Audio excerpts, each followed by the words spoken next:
Have you ever been so stressed that it's hard to maintain focus on important goals? It's hard to see sometimes what lies directly in front of you. It's hard to juggle the many things that life is throwing your way. I remember one point, I was juggling the pressures of doing everything right at a new job, making sure my wife was happy, making sure my children had everything they needed, prioritizing many projects that I had going on at one time, moving from one house to another, preparing for my third child to be born, and trying to maintain focus on my schoolwork so that I don't fall behind.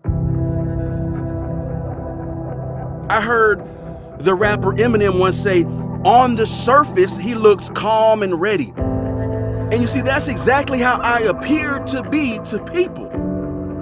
I appear to be very cool, very calm, very collected. I appear to have everything under control. People used to tell me all the time, wow, you're able to handle things so effortlessly. Or they would say things like, how do you do it, Torian? And I would simply smile and say quietly to myself, if they only knew. So it was obvious to those people that I appeared to handle all of the stress and the demands of life that life presented me with. But little did they know that I was plunging under the pressure, that I was sinking in the sea of stress, that I was dehydrated from being in the desert of demands. There were nights when I didn't sleep a wink, not because I chose to stay up and study, but because there were so many things on my mind that I could not find myself sleep. I don't know if you've ever been that stressed, but I'm talking about a level of stress that in an attempt to remove something from my plate, school became an instant thought. It was too much. There were too many exams. There were too many assignments. There were too many demands, and there were too little time to complete it all in. I felt like rather than growing, I was diminishing, simply fading away. And it seemed that no one cared enough to dig deeper than the basic question of, how do you handle it? At one point, I felt like school was pointless. There was nothing there for me. It was too difficult to maintain good grades. I felt like I could simply rely on my personality and my charm to score a high-paying job. A job that I could get right then and not have to complete multiple years of school to get it. I began to feel entitled, that the world owes me something and that they should take it easy on me if I decided to drop out of school. But then I realized something. I realized that the world didn't care about me, that everyone in the world was too busy chasing their own dreams and chasing their own success to care enough to see if I needed help with mine. I realized that while there are some genuine caring people in this world, everything you go through is a situation you have to deal with. Not mom, not dad, not someone from the street, or anyone. It's about how you deal with the stress and the demands that life gives you. And in that moment, my life changed completely. I wasn't relying on anyone to do anything that was mine to do. I stayed up late. I studied. I read. I wrote. I sacrificed. I did everything that I was supposed to do. I was no longer entitled. Quitting never entered my mind at that point. I was on a mission, not just to show the world that I can do it, but to prove to me that I can do it. Listen to me. I went from being academically dismissed my freshman year in college to being months away from achieving my PhD. Listen, let me give it to you again. I went from being in the bottom 3% of my college to the top 3% nationwide with a prestigious research degree. Now, I don't say this to brag to you.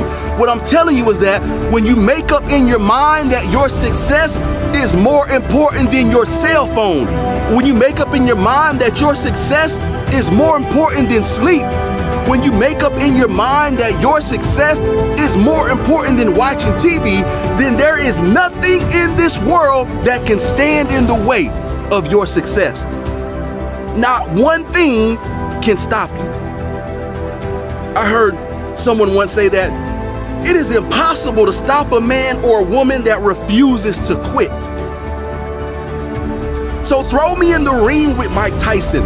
Throw me in the ring with Floyd Money Mayweather, someone with more experience than me, someone stronger than me, someone with more skills than me. But if I refuse to quit, then there's no way they can beat me. I can only defeat myself. Now that's the same mindset you have to have when it comes to the stress and the demands of school. Look school square in the eyes and tell it, you may be tougher than me, you may be smarter than me, you may be bigger than me, but I refuse to quit, and therefore you will not beat me.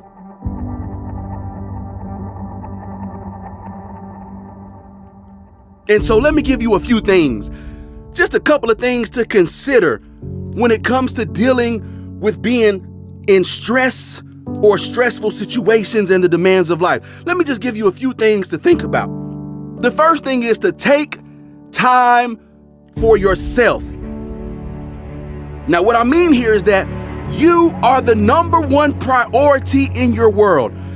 If you don't take care of yourself, then you won't be well enough to take care of the things that you have to do. Think about a vehicle. The job of a vehicle is to get you from point A to point B. However, if you don't take care of that vehicle by adding fuel, by checking the oil levels, by changing the tires and etc., then I promise you, eventually it will stop. And that is how your body and your brain works. You got to take care of yourself. Huffington Post writes that taking time to pause from the relentless pace of everyday life and enjoy creative activities that keep you from dwelling on or stressing over school pressures can go far in decreasing your stress levels. The second thing that I need you to understand, watch this. Learn to change your thinking. A philosopher once said that you cannot get stressed out unless you believe your thoughts. He says all stress is precipitated by stressful thinking. In other words, he's saying if you constantly think about being stressed, then naturally you're going to become stressed. The moment you begin to stress about not finishing a project or an assignment on time, then your mind will begin to visualize what could or will happen, which can what? Create unnecessary stress. So how do you handle this? Well, by thinking of specific examples that can counter those stressful thoughts. Think of ways that you can create the time needed to finish that project instead of thinking that you'll never have enough time. Because if you change your thinking, watch this, your ways will follow. The mind is one of the most powerful things known to man. That's why you heard the phrase mind over matter. Now, the third thing that I need you to understand is this. Learn to eat your elephant one bite at a time. What I mean is, learn to chunk up your work into smaller, manageable, bite-sized portions. This way, you'll feel less overwhelmed, less stressed, and have less demands placed on you. The best way to do this is by listing the things you have going on, as well as listing the estimated time each one of those things will take. Now, once you're done, what you're left with is a lot of small, easy, manageable tasks instead of one large, daunting task. So learn to eat your elephant one bite at a time. Now, the fourth thing, the last thing that I need you to understand is this. Lower your goals. All right, now stay with me. Lower your goals. Now, what I mean is, I don't want you to become a slacker, or I don't want you to decide that you're not willing to push yourself. What I mean when I say lower your goals is, if you lower your goals, you'll achieve more. So as an example, watch this. Let's say you are a D average student that has the desire to pull up your grades to an A. Now, shooting for an A is great, but think about how stressful that is going to be for you to go from a D all the way to an A. Lowering your goals simply means instead of shooting for the A right now, go from a D to a C. This is a much more realistic goal. Now, once you've earned that C, then go from a C to a B, and then work yourself up to the A.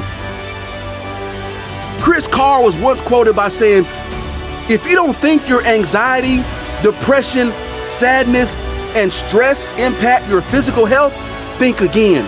All of these emotions trigger chemical reactions in your body, which can lead to inflammation and a weakened immune system. So in other words, he says, learn how to cope because there will always be dark days. So don't allow stress to get the best of you, but instead work hard to beat stress. Always, number one, take time for yourself. Number two, learn how to change your thinking. Number three, eat that elephant one bite at a time. And number four, learn to lower your goals just slightly. This is how you can manage and deal with the stress of being a student and having a lot on your plate.